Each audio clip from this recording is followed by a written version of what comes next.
गौतम बुद्ध की कहानियाँ। एक दिन गौतम बुद्ध अपने शिष्यों के साथ एकदम शांत बैठे हुए थे। उन्हें इस प्रकार बैठे हुए देख शिष्य चिंतित हुए कि कहीं वह अस्वस्थ तो नहीं है।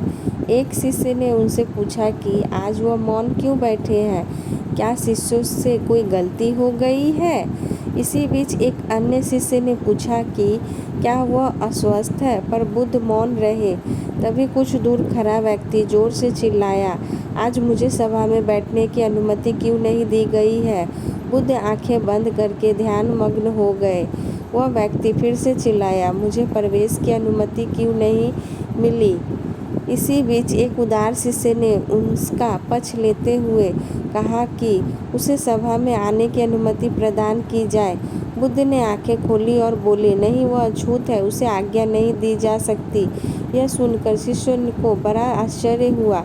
बुद्ध उनके मन का भाव समझ गए और बोले, हाँ, वह अछूत है। इस प्रकार कई शिष्य बोले, हमारे आश्रम में जात पात का कोई भेद नहीं, फिर वह अछूत कैसे हो गया।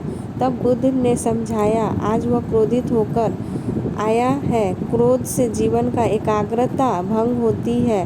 क्रोधी व्यक्ति प्राय मानसिक हिंसा कर बैठता है, इसलिए जब तक वह क्रोध में रहता है तब तक वह अछूत होता है। इसीलिए उसे कुछ समय एकांत में खड़े रहना चाहिए।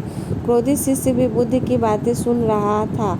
पश्चाताप की अग्नि में तप कर वह समझ चुका था कि अहिंसा ही मनुष्य का महान कर्तव्य है, परम धर्म है।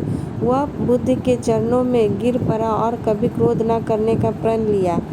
शिक्षा आशय यह है कि क्रोध के कारण व्यक्ति अनर्थ कर बैठता है और पश्चाताप उसे बाद में होता है, जिसका कोई लाभ नहीं मिलता। इसीलिए हमें क्रोध नहीं करना चाहिए। असल मायने में क्रोधित व्यक्ति अछूत हो जाता है और उसे अकेला छोड़ देना चाहिए। क्रोध करने से तन, मन और धन तीनों की हानि होती है। क्रोध से ज़्यादा हानिकारक कोई और वस्तु नहीं है। ऐसे ही छोटे छोटे कहानियों को वीडियो पाने के लिए चैनल को लाइक करें, सब्सक्राइब करें, कमेंट करें। Thanks for watching.